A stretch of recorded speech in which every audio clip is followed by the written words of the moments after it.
आम्ही मागे गल्लीत चहा पीत उभे होतो आणि तेवढ्याच समोर आग लागली. तर आम्हाला वाटलं की आजूबाजूच्या सोसायटीने कचरा जायला असेल. तर तेवढ्यात बघितलं तर त्यांच्या स्टोर रूममधून पूर्ण आग यायला लागली. मग आम्ही पाणी टाकून तात्पुरती विझवली आणि तेवढ्यात मग फायरला त्यांनी कॉल करून बोलवून घेतलं आणि मागचं त्यांचं शटर होतं ते आम्ही टाळं वगैरे तोडून ओपन केलं आणि ते ललितबाई पुढे अडकले होते. तर आम्ही आतमध्ये एंटर करत होतो त्यांना काढायला, बट धूर एवढा होता की आतमध्ये कोण अडकलं समजत नव्हतं.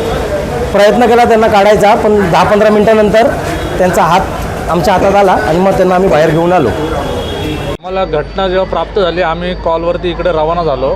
तर इथं परिस्थिती बघितली असता खाली जो रूम आहे, जो मीटर रूम बोलतात त्याला, तिथं आग मोठ्या प्रमाणात लागलेली.